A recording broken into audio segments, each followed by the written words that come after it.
स्वतंत्र वीर सावरकर मूवी आई है अभी, जिसने लोगों को हिला डाला है अंदर तक। जिसने देखा है उसे पता है कि मूवी कैसी बनी है, क्या है और क्या किया है मूवी ने। इसी के साथ काफी लोग इस मूवी को प्रोपेगेंडा बता रहे हैं, फेक बता रहे हैं वो उनका कहना यह है कि मूवी सिर्फ एक काल्पनिक है और इससे कुछ भी जोड़ दिया गया है। इन्हीं लोगों को जवाब देते हुए मैं कुछ फैक्ट के बारे में बता रहा हूँ आपको। तो चलो करते हैं शुरू। देखो, कहानी की शुरुआत होती है 18वीं सदी के अंत के कुछ दृश्यों से, जिसमें देश में प्लेग महामारी फैली हुई है। लोग मरे जा रहे हैं, देश गुलामी की जंजीरों में जकड़ा हुआ है। इसी बीच महाराष्ट्र के एक छोटे से गांव में विनायक दामोदर सावरकर का जन्म हुआ। रणदीप हुड्डा ने सावरकर जी का किरदार निभाया है। विनायक दामोदर सावरकर के अंदर बचपन से ही अंग्रेजों के खिलाफ एक गुस्सा भरा हुआ है। वे अपने देश से अंग्रेजों को भगाना चाहते हैं, इसीलिए वे अभिनव भारत नाम से एक संगठन भी बनाते हैं। सावरकर का हमेशा से यही मानना रहा है कि अंग्रेजों को सिर्फ अहिंसा से नहीं हराया जा सकता। इसके लिए लोगों को हथियार उठाने के लिए आह्वान भी करते हैं। अंग्रेजों से लोहा लेने के लिए सावरकर उन्हीं के देश लंदन चले जाते हैं। वहीं से वे अपनी क्रांति जारी रखते हैं। वहां उनके कुछ सहयोगी अंग्रेज अधिकारियों की हत्या कर देते हैं। फिर सावरकर के ऊपर साजिश करने का आरोप लगाया जाता है। उन्हें गैर कानूनी रूप से भारत भेजकर काला पानी की सजा दी जाती है। काला पानी की सजा के दौरान उन्हें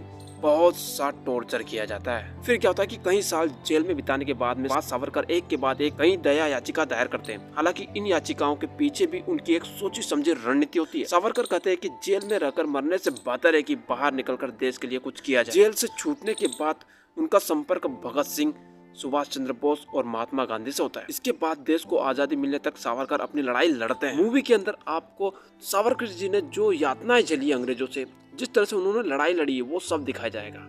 और हाँ, कुछ भी इसके अंदर आपको अलग से नहीं दिखाया जाएगा। सब कुछ जो इतिहास बोलता है वही दिखाया जाएगा। सावरकर जी ने काफी बुक भी लिखी है जो लोगों तक पहुंचाने के लिए उन्होंने जब वो जेल के अंदर थे तभी उन्होंने ये बुक्स लिखी थी और लोगों तक पहुंचाई भी थी। अब दो तरह के लोग सामने खड़े हुए हैं। एक वो जो अहिंसा के मार्ग की बात करते हैं और दूसरे वो जो हिंसा से देश को बचाने की बात कर रहे हैं। तो गाइस, एक बात तो ये तय है कि सिर्फ अहिंसा से ही आजादी नहीं मिली है। काफी लोगों ने अपने प्राण दिए देश के लिए। भगत सिंह, राजगुरु, चंद्रशेखर आजाद, इतने लोगों ने जान दी है अपने देश के लिए। इतने सपूत शहीद हुए हैं इस देश के लिए।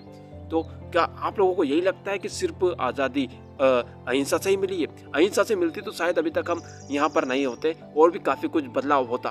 काफी आप इतिहास उठाकर देखिए, सब कुछ पता चलेगा। और वीर सावरकर को लोग पूछते हैं तो उसका कुछ न कुछ तो रीजन होगा। आपका ज्ञान कम है या ज्यादा है वो मुझे नहीं पता, लेकिन एक बार इस लाइन में उतरना जरूरी होता है कि अगर आप किसी चीज को कुछ बोल रहे हो तो उसके लिए पहले उसको पढ़ो, जानो, समझो, उसके बाद उसके ऊपर कुछ भी अपना रिएक्शन दो। वीर सावरकर के अंदर शुरू से ही एक देशभक्ति का जज्बा था। अपने देश के प्रति कुछ करने का ठानी रखी थी और उन्होंने किया। वैसे गाइस, आपको मैं एक ही बात बोलना चाहूंगा, आप कोई सी भी पार्टी से बिलोंग करते हो, कोई मायने रखता है आपके दिल में अपने देश के प्रति क्या है, आपका राष्ट्र प्रेम क्या है, आप अपने देश के प्रति क्या चाहते हैं, यही बहुत कुछ मायने रखता है। अपने देश के लिए हमेशा वफादारी दिखानी चाहिए और वफादार बन के रहना चाहिए। एक झंडा अपने देश का जो कभी न झुके। जय हिंद, जय भारत, वंदे मातरम।